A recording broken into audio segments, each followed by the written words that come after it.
I forgot the last point I made. This is the seeds, by the way.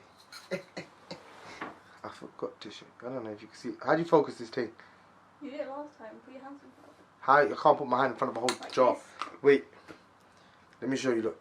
You might have to put them in your hand. Oh crap! You see that? You can't see that? You can't see it. I'll put a picture up later. I'm dropping everything now. So yeah, the way this stomach condition has affected me in my life has been a very negative experience. But now I'm changing that all around because I feel like it's helped me back from a lot. I was sitting in the camera. I feel like it's helped me back from a lot. From the ages of 17, 18 and 19 I used to personal train. And as I started to gain the weight, people kind of rejected me as a personal trainer. Which is a bit, it's not very nice, but I kind of learned to accept it. Then from there, I had jobs which I couldn't work fully because I was constantly vomiting, calling in sick.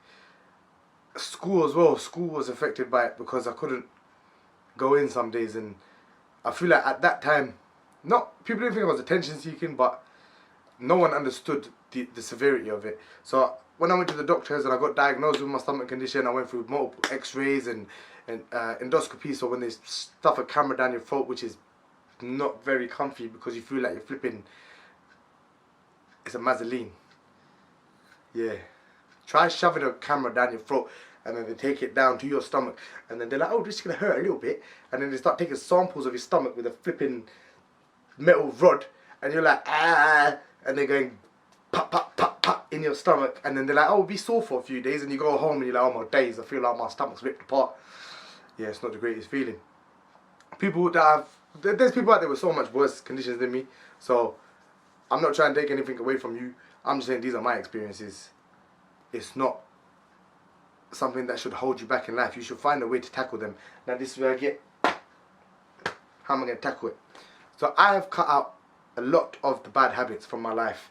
I've stopped having a lot of fried foods. I've stopped having a lot of oily foods. I've stopped having a lot of citrusy stuff. I'm having things that are more alkaline. You can search things that are alkaline. Now going to the gym can have a negative effect if you are doing a lot of heavy lifting because that shoots acid back up.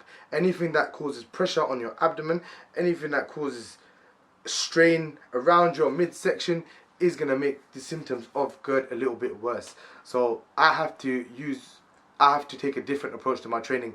When I was younger, a lot of my stuff used to be powerlifting. I used to think I want to be strong, solid like power, massive masses. That's achievable as well, but you don't have to lift extremely heavy. If you do time under tension and you do progressive overload and you create a plan for yourself to get better day by day, you will achieve your goals. But currently my goal is to lose weight, and that's the whole reason why I've started this channel. To lose some weight and get a little leaner.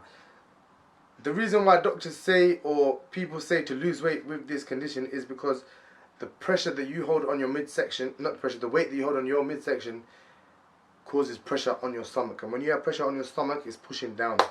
And when something pushes down, it's either pushing up or down. In my case, it's pushing up because there's no other way for it to go.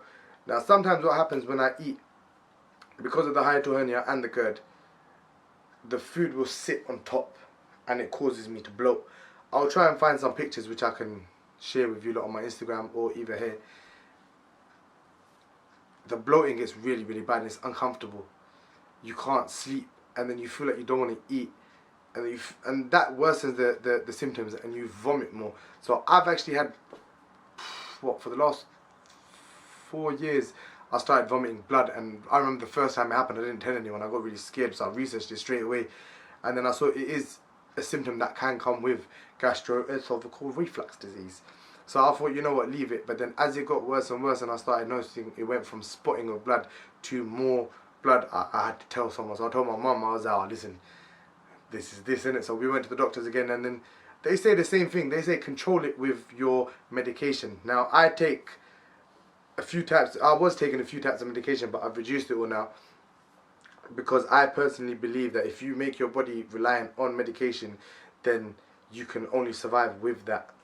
So I take Lanzaprazole in the morning and I take some probiotics, and at night sometimes when I feel like there's a lot of acid in my chest, I feel heartburn and I can't breathe, got shortness of breath, I'll have Gaviscon, which I didn't used to, but my uncle, he actually said start doing it. I used to say okay, but I never used to do it. Because you're young, you're a kid, you think, yeah, I'm invincible, and you're going to do whatever you want, but it doesn't work like that. You should listen to when people are trying to help you. If you are a heavy guy, if you are overweight, not even a guy, girls, trying to reach out to anyone, try and drop some of the weight and see how that affects you, because I was a lot heavier a month and a half ago than I am now, and that's not just because of reducing fat.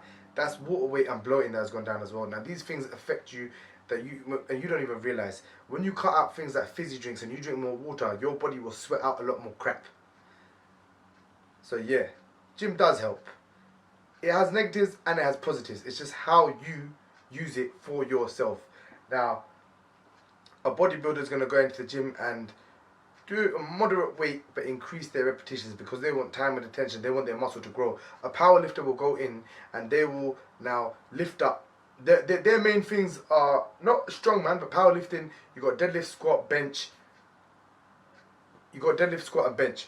So these are the three main things that you do in powerlifting. Now, deadlift and squat, lots of pressure around the abdomen. So I have to take a different approach to my training now. So I'm trying to lose the weight, and hopefully once I get to a nice lean stage, I am going to try taking a bodybuilding approach to my training. But that doesn't mean that everyone has to do it that way. This is just my advice. You don't have to follow it. You don't even have to listen to me. You could just think, yeah, this guy is an idiot. Which I'm sure a lot of people might think. But you know what? Give me time and I'm going to prove everyone wrong. I'm going to help myself to help you. So yeah. Like, share, subscribe. All of that. All of that, all of that. That's hot.